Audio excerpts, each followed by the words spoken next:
नमस्कार साथियों।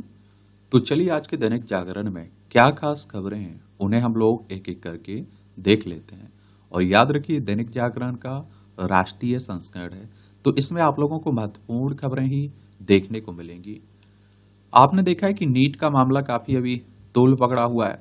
तो नीट का शहर और केंद्रवार परिणाम घोषित करे एनटीए, और सुप्रीम कोर्ट ने शनिवार दोपहर 12 बजे तक परिणाम जारी करने का दिया आदेश।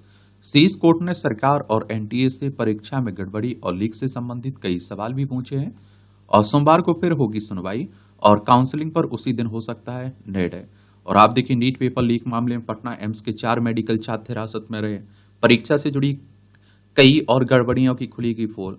ये आप देखिए पहला सामूहिक नकल की बात हो रही, दूसरा परीक्षा केंद्र की संलिप्तता, तीसरा परीक्षा अंक में असमानता। देखिए सुप्रीम कोर्ट की बात करें तो हमारी सर्वोच्च अदालत है। संविधान के अनुच्छेद 124 के तहत सुप्रीम कोर्ट की स्थापना की बात की गई है। 28 जनवरी 1950 में स्थापना हुई थी। और एनटीए की बात करें तो नेशनल टेस्टिंग एजेंसी की बात हो रही है। 2017 में इसकी स्थापना की गई थी और निष्पक्ष परीक्षाएं करवाने के लिए की गई थी। लेकिन आप देखते हैं कि इसी पर आप देखें सवाल खड़े होने लगे हैं। निजी क्षेत्र में आरक्षण पर कैबिनेट में फिर होगी चर्चा। इस सिद्धरामैया कह रही, कर्नाटक के मुख्यमंत्री सिद्धरामैया ने गुरुवार को कहा कि उनकी सरकार ने निजी क्षेत्र में कन्नड़ लोगों को आरक्षण देने संबंधी विधेयक को लेकर उत्पन्न हुए भ्रम की स्थिति के मद्देनजर फिलहाल उसे टालने का फैसला किया है। आशंकाओं को दूर करने के लिए मंत्रिमंडल की अगली बैठक में विधेयक पर चर्चा की जाएगी। बंगाल में मिसाइल विक्षेपण केंद्र का विरोध, निर्माण कार्य बंद हुआ है। बंगाल में मिसाइल विक्षेपण केंद्र का निर्माण कार्य तृणमूल कांग्रेस के विरोध के कारण बंद कर दिया गया। पूर्व में मेदिनीपुर जिले के जूनपुट गांव में इसी साल अप्रैल में इसका निर्माण शुरू हुआ था, और स्थानीय मछुआरों ने आजीविका पर असर पड़ने की आशंका जताते हुए उसी समय इसका विरोध किया था। कहां? वेस्ट बंगाल में। और आप देखते हैं कि वेस्ट बंगाल काफी चर्चा में रहता है। एक और कारण है, जब आप देखिए केंद्र में किसी और की सरकार रहती है, राज्य में किसी और की सरकार रहती है। देखिए हमारा प्यारा भारत है, ये आपको पश्चिम बंगाल में देखने को मिलेगा। कोलकाता इसकी राजधानी है। इसकी सीमा आप देखिए उड़ीसा, झारखंड, बिहार, सिक्किम, असम से लगती है। अंतर्राष्ट्रीय सीमा नेपाल, भूटान और बांग्लादेश से लगती है। ममता बनर्जी यहाँ की चीफ मिनिस्टर हैं। सीवी आनंद बोस यहाँ के राज्यपाल आपको देखने को मिल जाएंगे।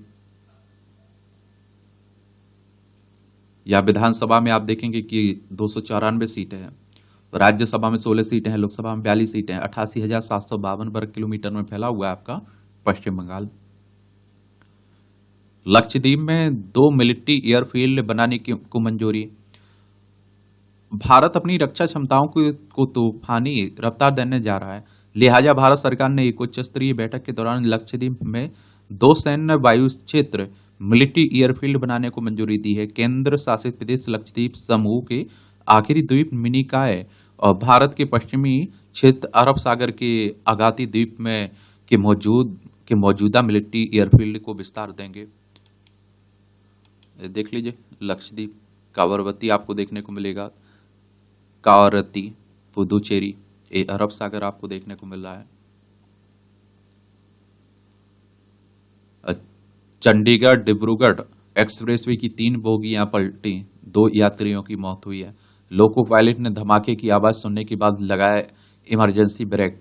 गोंडा गोरखपुर रेल मार्ग पर दुर्घटना में 13 डिब्बे बेपटरी हुए, 34 घायल हुए। 5 गंभीर घायलों को लखनऊ रेफर किया गया है। CRS जांच के आदेश दिए गए।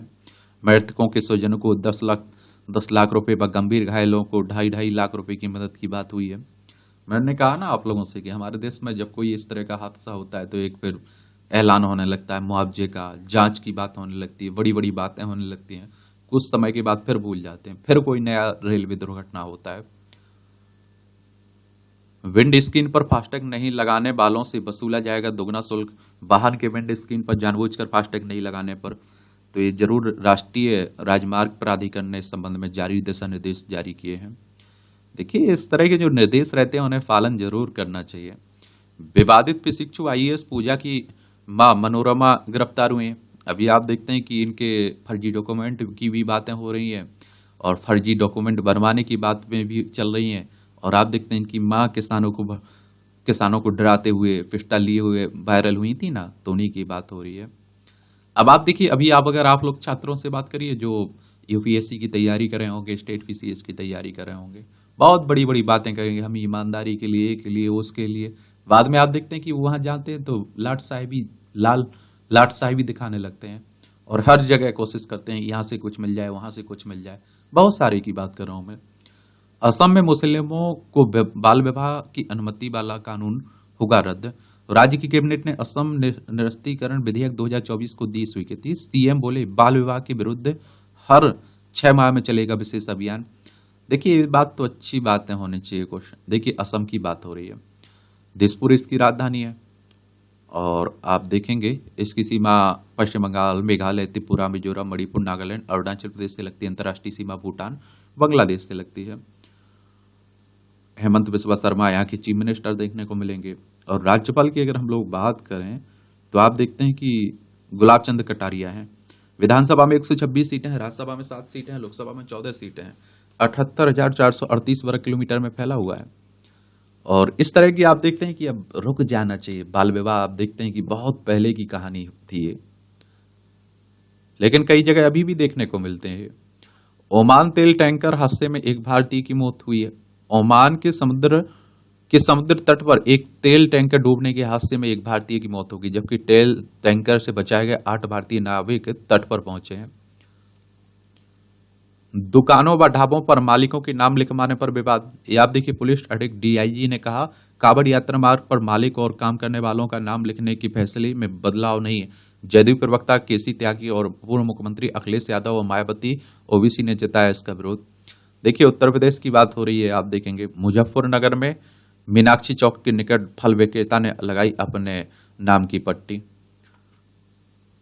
तुम कौन हो, कौन क्या हो, आप किस धर्म के हो, तो आपकी पट्टी लगा के आपको बेचना पड़ेगा। आप क्या सोचते हैं इस तरह के मामले पर? अपनी राय जरूर दीजिए।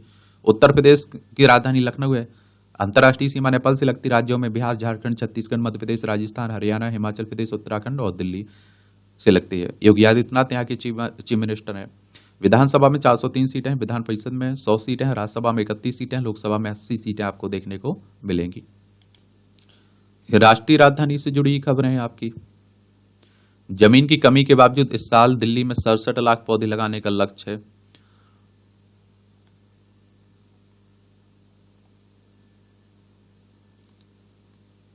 विवाहों के ऑनलाइन पंजीकरण में सरकार की विफलता पर कोर्ट नाराज है। और ये आप देखिए कि ये मामला क्या है। पीठ ने 2023 में दायर एक दंपत्ति की याचिका पर सुनवाई करते हुए यह टिप्पणी की है। दंपत्ति ने 1995 में मुस्लिम पर्सनल लॉ के तहत विवाह किया था।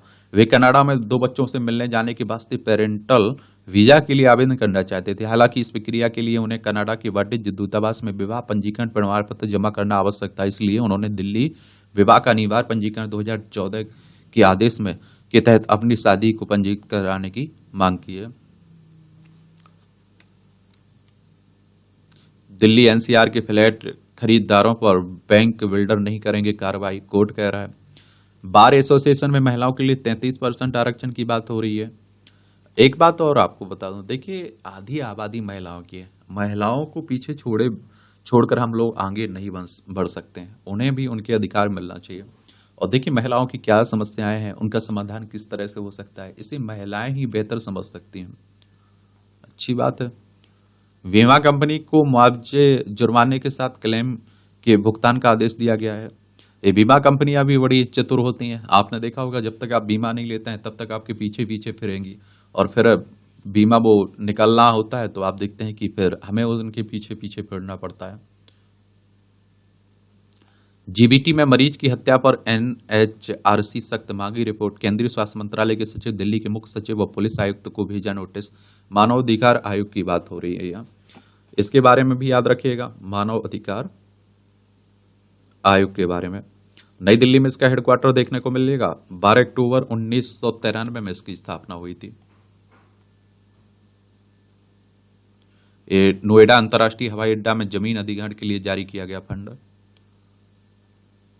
स्टेशनों पर पार्किंग में एक साथ खड़े हो सकेंगे 8,000 वाहन। दिल्ली से मेरठ तक पूरे आरटीएस कॉरिडोर पर 25 स्टेशन है। सबसे बड़ी पार्किंग बनाई गई है मेरठ साउथ स्टेशन पर। हर स्टेशन पर मिलेगी बैटरी स्वीपिंग की सुविधाएं। अच्छी बात। नशा मुक्त भारत का संकल्प, देश में 1 ग्राम ड्रग्स भी कहीं से आने नहीं देंगे होम मिनिस्टर साहब। गृह मंत्री ने जारी की हेल्पलाइन, नशा तस्करी के बारे में आम जनता भी दे सकेगी जानकारी। अच्छी बात है। आप देखिए, युवाओं का भविष्य बर्बाद करती है। युद्ध की गलतियों से सबक सीखना अहम है, सीडीएस जनरल अनिल चौहान साहब कह रहे हैं। और ये तो नॉर्मल सी बात है, हम कोई भी काम हो, कहते हैं ना, इतिहास से हमें सीख लेना चाहिए। कानूनी मदद के लिए नहीं भटकेंगे गरीब और पिछड़े लोगों क्षेत्रों के लोग। राष्ट्रीय मानवाधिकार आयोग की सिफारिश पर यूजीसी ने कानून की पढ़ाई करने वाले संस्थानों को मदद करने के दिए निर्देश। छात्रों के जरिए चलेगा यह जागरूकता और मदद का अभियान। इंटर्नशिप प्रोग्राम के तहत छात्रों को इसमें लेना होगा हिस्सा। 2 जजों की शपथ के साथ ही सुप्रीम कोर्ट में पूरी हुई न्यायाधीशों की स्वीकृति संख्या। सुप्रीम कोर्ट में जज बनने वाले मणिपुर के पहले शख्स हैं जस्टिस एन कोटेश्वर। जमानत से नहीं रोकते हैं प्रतिबंधात्मक प्रावधान, सुप्रीम कोर्ट कह रहा है। जाली भारतीय मुद्रा के कारोबार के आरोपित नेपाली नागरिक को दी सासर जमानत। का अनुच्छेद 21 के तहत जीवन और व्यक्तिगत स्वतंत्रता का अधिकार सर्वोपरि है। एक सवाल आप लोगों से पूछ रहा हूं कि मान लीजिए, देखिए, किसी को लव मैरिज करनी है, प्रेम विवाह करनी है, तो किस आर्टिकल के तहत उसे आजादी मिली हुई है? राजनीतिक हथियार बन गए हैं संसद में व्यवधान, ए धनखड़ साहब कह रहे हैं। राज्यसभा के सभापति ने कहा तेलंगाना के सीएम ने किसान ऋण माफी योजना की शुरुआत की हुई है। देख लीजिए, रेवंत रेड्डी यहाँ के चीफ मिनिस्टर हैं। तेलंगाना को देख लीजिए आप लोग। ये आप देखते हैं कि 2 जून 2014 में आंध्र प्रदेश से अलग करके बनाया गया था। हैदराबाद इसकी राजधानी, इसकी सीमा आप देखेंगे छत्तीसगढ़, महाराष्ट्र, कर्नाटक और आंध्र प्रदेश से लगती है। पहले आंध्र प्रदेश का हिस्सा हुआ करता था ना ये। और यहाँ की अगर राज्यपाल की बात करें हम लोग, तो आप देखेंगे कौन है, सीपी राधा कृष्णन यहाँ के राज्यपाल हैं। विधानसभा में आप देखिए 119 सीटें हैं, विधान परिषद भी है जिसमें 40 सीटें हैं, राज्यसभा में 7 सीटें हैं, लोकसभा में 17 सीटें आपको देखने को मिल जाएंगी। हिंद महासागर में आप देखेंगे दुर्लभ खनिजों व धातुओं की खोज करेगा भारत। 36 महीने में बनने वाले जहाज की लागत करीब आप देखिए 839.55 करोड़ रुपए है। साल में 10 दिन बिना वस्ता स्कूल जाएंगे विद्यार्थी, सरकार ने शुरू की तैयारी। स्कूलों में बैगलेस डे के लिए दिशा निर्देश तैयार कर रहा है शिक्षा मंत्रालय। सीबीएसई, एनसीईआरटी केंद्रीय विद्यालयों के साथ की गई ये चर्चा। अच्छी बात है, अच्छी पहल है। पीएम स्वनिधि व आजीविका मिशन के क्रियान्वयन में मध्य प्रदेश सफल है। मध्य प्रदेश राज्य और उसके निकाय ने दोनों योजनाओं में जीते 6 पुरस्कार। एमसीडी दिल्ली लोन देने में सबसे अच्छा, असाधारण प्रदर्शन में उत्तर प्रदेश सबसे ज्यादा बुरी स्थिति में।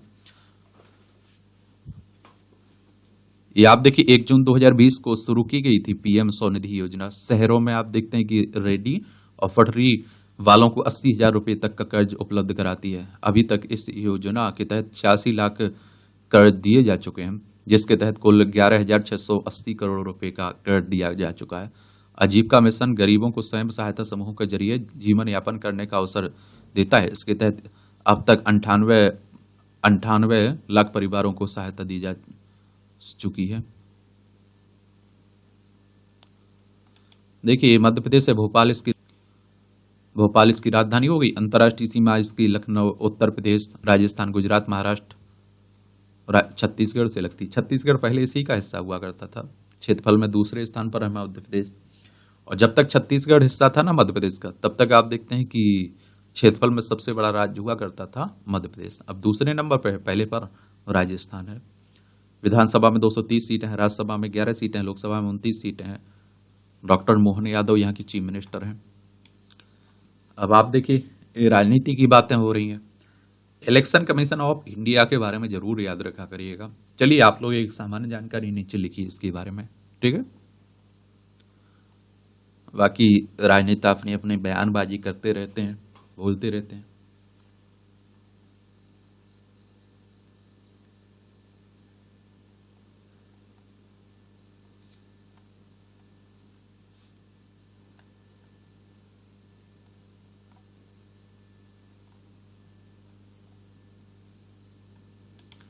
बद्रीनाथ हाईवे पर निर्माणाधीन पुल का एक हिस्सा भरभरा कर ढहा। ये आप देखिए, छत्तीसगढ़ की 2 कोयला खदानें विश्व की 10 बड़ी खदानों की सूची में हैं। विश्व की 10 बड़ी कोयला खदानों की सूची में कोल इंडिया की सार्वजनिक क्षेत्र की कंपनी साउथ ईस्टर्न की कोल्ड फील्ड लिमिटेड की गेवरा और कुसमुंडा ब्लॉक दूसरे और चौथे नंबर पर शामिल हैं। और दोनों खदानें छत्तीसगढ़ राज्य के कोरबा जिले में संचालित हैं। वर्ल्ड एटलस.com ने उत्पादन मात्रा के आधार पर कोयले की सबसे बड़ी खदानों की सूची जारी की है। इसमें नीट यूजी मामले में आप देखते हैं कि बिहार पुलिस की जांच रिपोर्ट पेश करे केंद्र, सुप्रीम कोर्ट कह रहा है। अब चल रही है, देखते हैं क्या होता है, इस पर अंत में क्या फैसला आता है। 4 वर्ष बाद पटरी पर लौटेगी मुंबई फिरोजपुर जनता एक्सप्रेस। कोरोना काल में बंद हुई ट्रेन को शुरू करने पर रेलवे प्रशासन ने नहीं दिया था ध्यान। इस देश में बाल विवाह के मामलों में सजा की दर 11% है। देश में बाल विवाह अधिनियम में सजा की दर काफी चिंताजनक है। भारत बाल संरक्षण अनुसंधान टीम की एक रिपोर्ट के अनुसार देश में बाल विवाह के मामले में सजा की दर मात्र 11% है। और इसके अनुसार पिछले 5 वर्षों में बाल विवाह के जितने मामले पंजीकृत किए गए हैं वह देश में एक दिन में होने वाले बालिका बाल विवाह की संख्या से भी कम है। और इस रिपोर्ट को राष्ट्रीय बाल अधिकार संरक्षण आयोग ने जारी किया।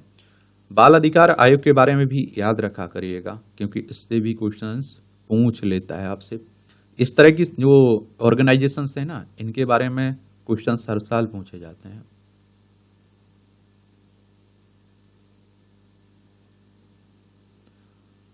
अगर देखिए, national commission for protection of child की बात, राइट की बात हो रही है। 5 मार्च 2007 में इसकी स्थापना हुई थी। नई दिल्ली में हेडक्वार्टर देखने को मिलेंगे। मामलों के निपटारे की दर धीमे। तो रिपोर्ट के अनुसार 2022 में बाल विवाह निषेध अधिनियम के तहत अदालतों में सुनवाई के लिए सूचीबद्ध कुल 3,563 बाल विवाह मामलों में से केवल 181 मामलों में सुनवाई पूरी हुई है। यानी 3,365 मामलों में आज भी लंबित हैं। अनुमान है कि 2022 तक के सभी मामलों को निपटाने में 19 साल लग सकते हैं। और 2022 में प्रति जिला बाल विवाह का औसतन केवल एक मामला अभियोजन के लिए पंजीकृत किया गया है। असम का प्रदर्शन बेहतर है। बाल विवाह को नियंत्रित करने के लिए मामले में असम का प्रदर्शन काफी बेहतर है। राज्य में 2021-22 और 23-24 में बीच बाल विवाह के मामलों में 81% की कमी आई। अध्ययन में शामिल असम के गांव में बाल विवाह की घटनाएं 2021-22 में आप देखिए 3225 मामले से घटकर 2023-24 में 627 मामले। सख्त है कानून की जरूरत। रिपोर्ट के अनुसार सर्वेक्षण में शामिल असम के गांव में 98% उत्तरदाताओं ने माना कि सख्त कानून की वजह से ही उनके समुदाय के भीतर बाल विवाह में कमी आई है। असम की सरकार ने पिछले कुछ वर्षों से बाल विवाह के खिलाफ व्यापक अभियान चलाया है। असम मंत्रिमंडल ने कुछ महीने पहले यह फैसला किया कि 14 साल से कम उम्र की लड़कियों से शादी करने वाले पर पॉक्सो अधिनियम के तहत मामला दर्ज होगा। और आप देखेंगे कि अगर आप लोग कहीं बाल विवाह पर कुछ लिख रहे हैं, बच्चों की समस्याओं पर कुछ लिख रहे हैं, तो इनका भी उल्लेख कर सकते हैं आप लोग बाल विवाह के बारे में। और जो कमियां इस तरह के कानूनों की हैं वो भी बता दिया करिएगा। राजस्थान के मानगढ़ धाम से उठी भील प्रदेश बनाने की मांग। और आदिवासियों की तीर्थ स्थल मानगढ़ धाम में आयोजित महारैली में जुटे मध्य प्रदेश, राजस्थान, गुजरात और महाराष्ट्र आदि के आदिवासी नेताओं ने कहा, हम हिंदू नहीं, महिलाओं शिक्षा पर करें फोकस। अच्छी बात है। देखिए, ये बहुत पहले से मांग उठती आ रही है भील प्रदेश की। और इन जिलों को मिलाकर अलग प्रदेश बनाने की बात हुई है ना, जिन जिलों को देखिए भीम बनाने के, उसमें प्रमुख रूप से आप देखिए राजस्थान की बांसवाड़ा, डूंगरपुर, बाड़मेर, जालौन, सिरोही, उदयपुर, झालावाड़, राजसमंद, चित्तौड़गढ़, कोटा, वारा, पाली, मध्य प्रदेश के इंदौर, गुना, शिवपुरी, मंदसौर, नीमच, रतलाम, धार, देवास, खंडवा, खरगोन, बुरहानपुर, बड़वानी, अलीराजपुर, महाराष्ट्र के नासिक, ठाणे, जलगांव, धुले, पालघर, नंदुरबार और गुजरात के आप देखिए अरवल्ली, महिसागर, दाहोद, पंचमहल, सूरत, बड़ोदरा, तापी, नवसारी, छोटा उदयपुर, नर्मदा, साबरकांठा, बनासकांठा और भरूच और आप देखेंगे वलसाड़ जिले। प्रयागराज के SRN अस्पताल में कुत्तों चूहों को लेकर जनहित याचिका। हाईकोर्ट ने स्वतः कायम जनहित याचिका पर सुनवाई की और 2 वकीलों को निरीक्षण कर 1 सप्ताह में रिपोर्ट देने को कहा गया है। छत्तीसगढ़ में IED देश के विकास और समाज के कल्याण के लिए मिलकर प्रयास करें, मोहन भागवत कह रहे हैं, आरएसएस के प्रमुख हैं। चलिए, आरएसएस की स्थापना कब हुई थी, आप लोग बताइए।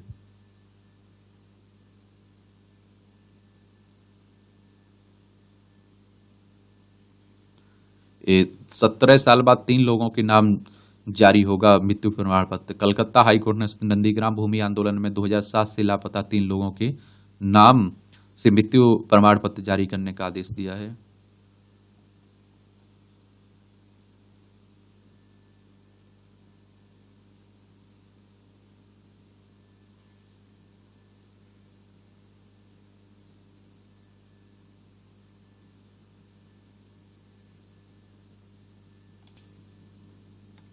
ये आप देखिए, मुहर्रम के समय जो फिलिस्तीनी झंडा फहराने की बात हो रही, उसी को लेकर बात हो रही। विदेशी झंडा फहराना किन हालातों में अपराध है, स्पष्ट नहीं है नियम। भारत की धरती पर विदेशी झंडा फहराने का जमकर विरोध हो रहा है, कार्रवाई की मांग भी उठ रही है, लेकिन सिर्फ इस आरोप के बलबूते पर ऐसा करने वालों पर कार्रवाई नहीं हो पा रही है। यदि उस वक्त ताबड़तोड़ कोई कार्रवाई कर दी जाती तो कोई कोर्ट में जमकर मामला गिर जाता और आरोपियों को सजा नहीं हो पाती हो, क्योंकि यह किसी अपराध की श्रेणी में माना नहीं गया है। और अक्टूबर में भी आया था इस तरह का मामला। अक्टूबर में T20 2022 विश्व कप क्रिकेट मैच में भारत पाकिस्तान को जीत का जश्न मनाने के आरोप में कश्मीरी छात्रों अन्य पर उत्तर प्रदेश में राजद्रोह के तहत मामला दर्ज किया गया था और गिरफ्तार भी किया गया था। इस दौरान पंजाब के बठिंडा के रहने वाले RTI कार्यकर्ता हरमिलाप ग्रेवाल ने केंद्रीय गृह मंत्रालय से RTI के तहत उन देशों की सूची मांगी थी जिनके झंडे भारत संघ या भारत की धरती पर या फिर प्रतिष्ठान पर फहराना प्रतिबंधित अवैध है। दैनिक जागरण से चर्चा में ग्रेवाल ने बताया थी कि RTI के तहत उन्हें गृह मंत्रालय की ओर से जो जवाब मिला, उसके तहत भारत संघ के भीतर विदेशी झंडा फहराने पर किसी प्रतिबंध की कोई जानकारी नहीं है। इसके अलावा ऐसी कोई जानकारी नहीं, क्योंकि ऐसी विदेशी खेल टीमों या फिर आप देखिए व्यक्तिगत खिलाड़ियों की कोई सूची है जिसका भारत में उत्तरावर्धन नहीं किया जा सकता है। इसके जवाब में यह जानकारी दी गई कि ऐसी सूचना उपलब्ध नहीं है। और विदेश मंत्रालय और खेल मंत्रालय ने भी जताई असमर्थता। मामले जो राष्ट्रीय स्तर पर चर्चा में भी रहे हैं, इस कानून ही नहीं हो तो फिर क्या कर सकते हैं।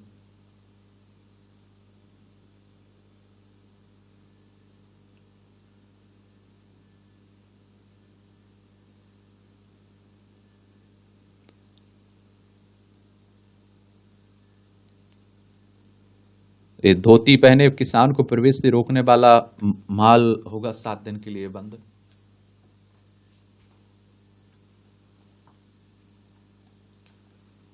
जब गांव गांव लगी चौपाल तो समस्याओं से ने बना ली दूरी। उत्तर प्रदेश में संभल जिले की अपर पुलिस अधीक्षक अनुकीर्ति शर्मा का नवाचार विवादों के निपटारे का भी बन रहा आधार। अच्छी बात है, अच्छी पहल है। भारत में 500 करोड़ का रुपए का निवेश करेगा तोशिबा समूह। कुशल श्रमिकों की कमी और सरकारी उदासीनता ने रोकी उत्तर भारत में निवेश की राह। और लॉजिस्टिक सुविधा का भी करना होगा विकास है। और इलेक्ट्रिक वाहन और इलेक्ट्रॉनिक्स और सेमीकंडक्टर जैसे नए उद्योगों का रुख दक्षिणी राज्यों की ओर है। तमिलनाडु, कर्नाटक, गुजरात, महाराष्ट्र को मिला उत्पादन से जुड़ी प्रोत्साहन योजना का जानदार लाभ। बायजूस ने NCLT का दरवाजा खटखटाया। या आप देखिए नेशनल कंपनी लॉ ट्रिब्यूनल का। AMTNL के बांड बकाया पर कोई चूक नहीं हुई है। सरकार ने गुरुवार को भरोसा दिया कि सार्वजनिक क्षेत्र की दूरसंचार कंपनी महानगर टेलीफोन निगम लिमिटेड के बॉन्ड बकाया पर कोई चूक नहीं हुई है। ECB ने ब्याज दरों को 3.75% पर स्थिर रखा। यूरोपीय सेंट्रल बैंक ने। दुनिया की 10 बड़ी कोयला खदानों में 2 भारत की भी हैं, बताया ना। मजबूत पेमेंट निपटान प्रणाली से बढ़ेगा ई-कॉमर्स निर्यात। इस वर्ष 10% बढ़ सकता है चीनी मिलों का राजस्व। बढ़ाई जा सकती है KCC की लोन सीमा। आगामी बजट में छोटे किसानों के लिए बड़ी घोषणाएं संभव है। कम हो सकता है कृषि उपकरणों पर टैक्स। 21,933 करोड़ रुपए था वित्त वर्ष 2023-24 में कृषि क्षेत्र का बजट। 1.27 लाख करोड़ रुपए हो गया कृषि बजट 2023-24 के दौरान। 9,941 करोड़ रुपए दिए गए कृषि अनुसंधान व शिक्षा के लिए अंतरिम बजट में। कृषि उपकरणों खासकर ट्रैक्टर खरीद पर GST की दरों को 12% से कम किया जा सकता है। उन्नत बीज एवं उर्वरक की की समय पर आपूर्ति की व्यवस्था पर बढ़ाया जा सकता है बजटीय आवंटन।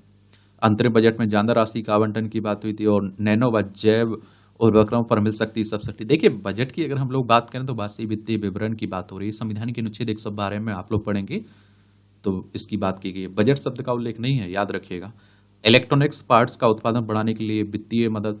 नीति आयोग के मुताबिक भारत में इलेक्ट्रॉनिक्स कंपोनेंट्स के निर्माण की लागत अन्य देशों के मुकाबले 14 से 18% अधिक है। और नीति आयोग की बात करें तो योजना आयोग को प्रतिस्थापित करके 2015 में आया था। टीयर 2 शहरों में 94% तक बढ़ा घरों का मूल्य। गांव में खर्च कर बढ़ने से मांग की स्थिति हुई बेहतर, आरबीआई कह रहा है। केंद्रीय बैंक ने अपने बुलेटिन में कहा कि गति पकड़ रहा है वस्तुओं व सेवाओं में वैश्विक व्यापार दूसरी तिमाही में तेजी का संकेत है। देखिए, अगर आरबीआई की बात करें तो रिजर्व बैंक ऑफ इंडिया की बात हो रही, केंद्रीय बैंक है। 1 अप्रैल 1935 में स्थापना हुई थी। मुंबई महाराष्ट्र में इसका हेडक्वार्टर देखने को मिलेगा। इन्फोसिस का शुद्ध लाभ 7.1% बढ़ा। पहली बार 81,000 के पार हुआ सेंसेक्स से। 5 पैसा गिरकर रिकॉर्ड निचले स्तर पर पहुंचा रुपया।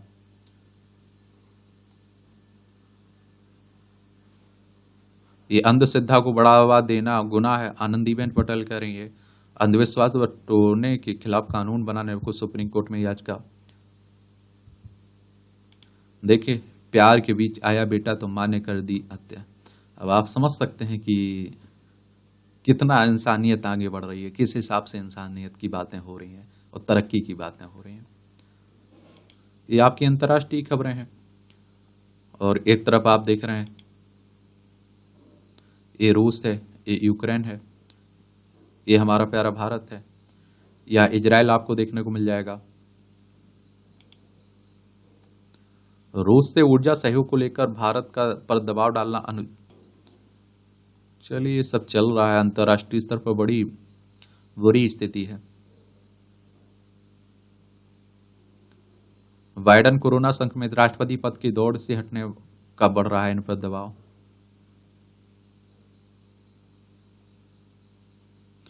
भारतीय युद्धपोत आईएनएस तावर हैम्बर्ग पहुंचा। 3 दिवसीय यात्रा पर है, जर्मनी के हैम्बर्ग पहुंच चुका है। मॉरिशस में भारत के पहले विदेशी जन औषधि केंद्र का उद्घाटन किया गया। चीन से संपर्क में है तिब्बत की निर्वाचित सरकार। फैनपा शेरिंग बोले, बैक चैनल में विमर्श, हमारा मकसद आजादी है। कहा, चीन को लेकर नरेंद्र मोदी सरकार की नीति एकदम सटीक है। शैक्षिक जगत में उत्कृष्टता की मिसाल है भारत में वेंस की ससुराल। पत्नी उषा की 96 वर्षीय परदादी अब भी 60 किलोमीटर की यात्रा कर विश्वविद्यालय में फिजिक्स पढ़ाने जाती हैं। और अमेरिका में रिपब्लिकन पार्टी की ओर से उपराष्ट्रपति के प्रत्याशी बनाए गए उषा के पति जेडी वेंस। उच्च तकनीक आधारित बनेगी चीन की अर्थव्यवस्था, विकास की गति तेज करने को सत्तारूढ़ कम्युनिस्ट पार्टी का अहम निर्णय। तकनीक के विकास के लिए भारी निवेश जारी रखेगा चीन, जिनपिंग कह रहे हैं। ये आप देखिए, खेल का क्षेत्र है, ये भी देख लिया करिएगा। अंतिम बार 1980 में ओलंपिक में मिला था भारतीय हॉकी टीम को सोना। समाप्त हो सकती है 44 वर्ष की प्रतीक्षा। पेरिस में स्वर्णिम इतिहास दोहरा सकती है भारतीय हॉकी टीम।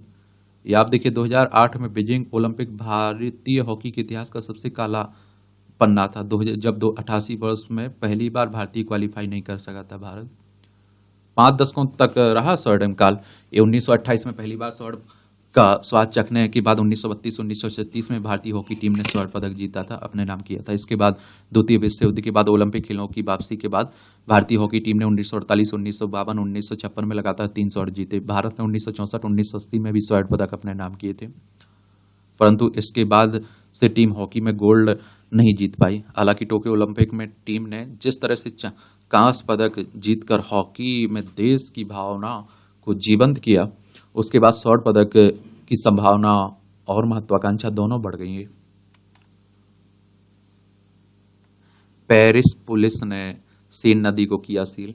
अब देखिए, यहाँ हो रहे हैं तो सेमीफाइनल में पहुंचना हरी नटराज का लक्ष्य है। 100 मीटर वेस्ट स्टॉक स्पर्धा में भाग लेंगे भारतीय तैराक।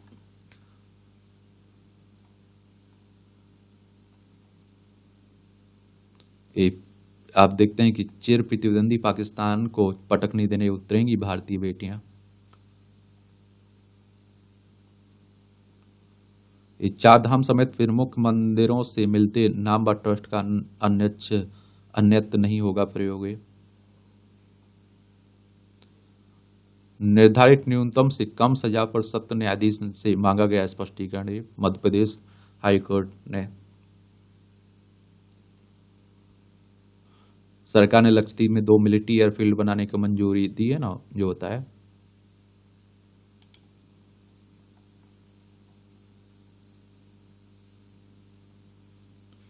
महाकुंभ में अखाड़ों की बढ़ेगी जमीन और सुविधाएं। अब पुरी के जगन्नाथ मंदिर में लेजर स्कैनर से छिपा खजाना ढूंढने की होगी कोशिशें। RIMC में प्रवेश के लिए परीक्षा 1 दिसंबर से होगी राष्ट्रीय इंडियन मिलिट्री कॉलेज में।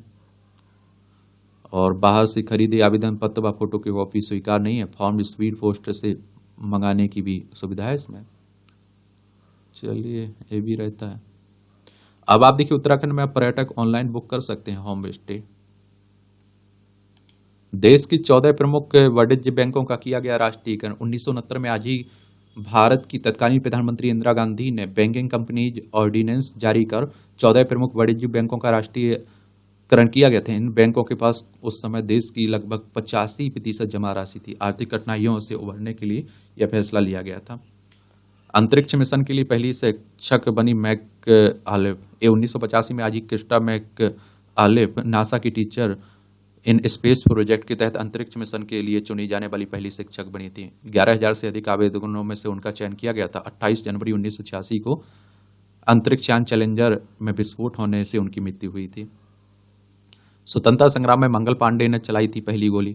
मंगल पांडे का जन्म 1827 में आज ही के दिन उत्तर प्रदेश के बलिया जिले में हुआ था। 1849 में ब्रिटिश ईस्ट इंडिया कंपनी की सेना में शामिल हुए। अंग्रेजों द्वारा दांत से काटे जाने वाले चर्बी युक्त कारतूस के इस्तेमाल के लिए मजबूर करने पर विद्रोह का मन बना लिया और 29 मार्च 1857 को कोलकाता के पास बैरकपुर में अपनी रेजिमेंट के सर्जेंट मेजर पर गोली चलाकर 1857 में विद्रोह का बिगुल फूंका। इसे भारतीय स्वतंत्रता का प्रथम युद्ध माना जाता है। 8 अप्रैल 1857 को उन्हें फांसी दे दी गई थी। इस 7 वर्ष बाद जल समाधि लेगा अंतर्राष्ट्रीय अंतरिक्ष स्टेशन। याद देखिए, अमेरिका की अंतरिक्ष एजेंसी नासा, इसके बारे में जरूर याद रख लीजिए। नासा के बारे में अमेरिका की अंतरिक्ष एजेंसी है और आप देखिए 29 जुलाई 1958 में स्थापना हुई थी। वॉशिंगटन DC में इसका हेडक्वार्टर देखने को मिलेगा। नासा और एलन मस्क की कंपनी स्पेस एक्स ने अंतर्राष्ट्रीय अंतरिक्ष स्टेशन का काम खत्म होने के बाद उसे सुरक्षित नीचे लाने का प्लान तैयार किया। प्लान के तहत अंतरिक्ष स्टेशन को री एंट्री के समय जलाया जाएगा और बचे हिस्से को समुद्र में गिरा दिया जाएगा। अंतरिक्ष स्टेशन को 2031 की शुरुआत में नीचे लाया जाएगा। तब तक उसकी उम्र 32 वर्ष हो चुकी होगी। 48.3 करोड़ डॉलर का ठेका दिया गया स्पेस एक्स को अंतरिक्ष स्टेशन को नीचे लाने के लिए। अंतरिक्ष स्टेशन से क्यों छुटकारा पाना चाहता है नासा?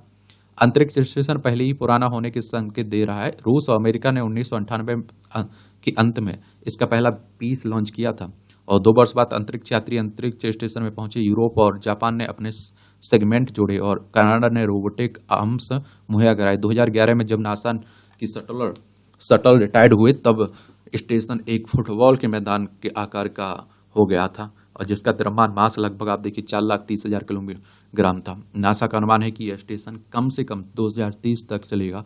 लक्ष्य है कि तब तक निजी क्षेत्र की कंपनियां अपने अंतरिक्ष स्टेशन लॉन्च कर दें। ये कंपनियां नासा सहित दूसरे ग्राहकों को सेवाएं मुहैया कराएंगी। इस रणनीति से नासा चांद और मंगल की यात्राओं पर ध्यान केंद्रित कर सकेगा। अंतरिक्ष स्टेशन को कैसे लाया जाएगा नीचे?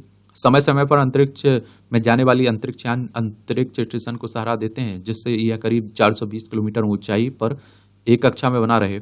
अगर ऐसा ना किया जाए तो अंतरिक्ष स्टेशन धीरे धीरे नीचे आता रहेगा और एक समय ऐसा आएगा जब यह अनियंत्रित होकर ऑर्बिट में नीचे गिर जाएगा। नासा दक्षिण प्रशांत या फिर हिंद महासागर की दूर दराज के हिस्से में अंतरिक्षयान की सुरक्षित री एंट्री सुनिश्चित करना चाहता है। इसके लिए अंतरिक्षयान लॉन्च किया जाएगा जो अंतरिक्ष स्टेशन पर पहुंचकर उसे समुद्र तक लाएगा और नासा को उम्मीद है कि नीचे आने तक अंतरिक्षयान में कुछ टुकड़े बचेंगे और जिनका आप देखिए आकार माइक्रोवेव ओवन से लेकर डॉन कार तक होगा और अनुमान है कि अंतरिक्ष स्टेशन का मलबा 2000 किलोग्राम लंबे क्षेत्र में गिर सकता है। नासा और उसके सहयोगियों ने इस काम के लिए इंडस्ट्री से संपर्क किया। जून में डी ऑर्बिट व्हीकल के लिए स्पेस एक्स ने ठेका हासिल किया। कैसा होगा डी ऑर्बिट स्पेसक्राफ्ट? तो स्पेसक्राफ्ट ने एक सामान्य ड्रैगन कैप्सूल इस्तेमाल करने की योजना बनाई और यह वैसा ही कैप्सूल होगा जिसका इस्तेमाल अंतरिक्ष स्टेशन तक आपूर्ति और अंतरिक्ष यात्रियों को ले जाने के लिए किया जाता है। लेकिन इसमें रिकॉर्ड 46 इंजन लगे होंगे और ईंधन 16,000 किलोग्राम से अधिक होगा। स्पेस एक्स का सारा वाकर ने कहा कि ताकतवर अंतरिक्ष यान बनाना एक चुनौती होगी और नीचे आते समय पड़े हुए वायुमंडल खिंचाव को प्रतिरोध करते हुए अंतरिक्ष यान को गाइड कर सकें। अंतरिक्ष यात्री स्टेशन में रहकर सूक्ष्म गुरुत्वाकर्षण में विभिन्न विषयों जैसे जीव विज्ञान, चिकित्सा, खगोल विज्ञान, मौसम विज्ञान आदि से संबंधित प्रयोग को अंजाम देते हैं और सामान्यतः ऐसे प्रयोग पृथ्वी पर संभव नहीं होते हैं। इसके लिए विशेष पर्यावरण की आवश्यकता होती है। इलेक्ट्रिक फ्लाइंग फेरी, या आप देखिए स्वीडन के स्टॉकहोम में इलेक्ट्रिक फ्लाइंग फेरी कैडिलाक P12 का प्रदर्शन किया गया। तेज रफ्तार से पानी के 1 मीटर ऊपर बैटरी से चलने वाले यह फेरी नैस की तुलना में बिजली की आप देखिए 80% कम खपत करती है और इससे आप देखिए सेंसर के कारण यह संतुलन बनाए रखती है। युवा में अधिक वजन बाद में हृदय रोग को दे सकता है जन्म और आप देखिए अनियंत्रित नींद से बढ़ सकता है टाइप 2 डायबिटीज का खतरा। सर्पदंश के लिए दवा होगी सस्ती। दुनिया में हर साल करीब 45 से 54 लाख लोग आते हैं सर्पदंश की चपेट में। भारत में सालाना 30 से 40 लाख सर्पदंश की घटनाएं होती हैं। इनमें करीब आप देखिए 50,000 की चली जाती है जान। अंतरिक्ष आरक्षित लेन में सफर के लिए पुतले का बनाया यात्री। चलिए वॉशिंगटन की घटना है। ये मूवियों से जुड़ी हुई घटना है। पढ़ना हो तो पढ़ सकते हैं, छोड़ना हो तो छोड़ सकते हैं। इस तरह से आप देखेंगे आज के न्यूज़पेपर की कहानी खत्म होती है। आप लोग पढ़ते रहिए, एंजॉय करते रहिए। आपका कोई सवाल हो मेरे लिए, सुझाव हो तो आप लोग जरूर बताइए। धन्यवाद।